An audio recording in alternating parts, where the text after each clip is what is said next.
इसकी शक्ल और भी मायूस नजर आने लगी। अरे गुरुबल, रंग चोरी करना बंद करो, माया बहादुरी से चिल्लाकर बोली। गुरुबल ने चौंक कर पीछे मुड़कर देखा। क्यों? मैं अपना उदास राज बनाना चाहता हूँ, वो तंजिया मुस्कुराहट के साथ बोला।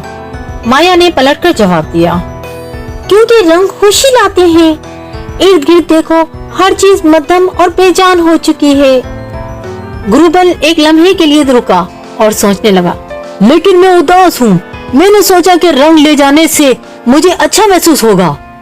बबल्स आगे बढ़ा, लेकिन दूसरों के रंग छीनने से सिर्फ उदासी फैलती है। तुम क्यों नहीं हमारे साथ शामिल होते? हम तुम्हें दिखाएंगे कि कैसे तुम अपनी दुनिया को खुशियों से भर सकते हो।